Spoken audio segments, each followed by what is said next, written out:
आलिशान घरांच्या विक्रीमध्ये विक्रमी वाढ झाली आहे। एक मोठी बातमी आहे, 6 महिन्यामध्ये 75% नवीन विक्री।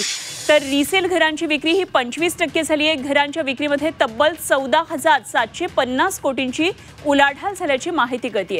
गेल्या वर्षीच्या तुलनेमध्ये घरांच्या विक्रीमध्ये 11% वाढ झाली होती। मुंबईमध्ये गेल्या 2 वर्षांपासून 50 लाख रुपये ते 5 कोटी आणि 5 ते 10 कोटी रुपये किमतीच्या घरांच्या विक्रीमध्ये विक्रमी वाढ होताना दिसते आणि त्याच वेळी दुसरीकडे ज्या घरांच्या किमती या 10 कोटी रुपये आणि त्यापेक्षा अधिक आहेत अशा घरांच्या विक्रीचा आलेख सुद्धा वाढत असल्याचं समोर आले।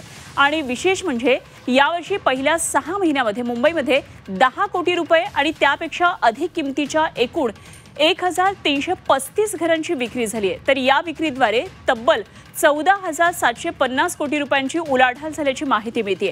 एका कंपनीच्या सर्वेक्षणामधून ही सगळी माहिती पुढे आली आहे। गेल्या वर्षीच्या तुलनेमध्ये या घरांच्या विक्रीमध्ये 11% वाढ नोंदवण्यात आली आहे। वरळी, प्रभादेवी, ताडदेव, मलबार हिल, वांद्रे पश्चिम, अंधेरी, ओशिवरा या भागातल्या घरांना पसंती मिळते आणि गेल्या 6 महिन्यामध्ये 75% नवीन घरांची विक्री झाली आहे। तर रिसेल घरांची विक्री ही 25% झाल्याचं समोर आलं आहे।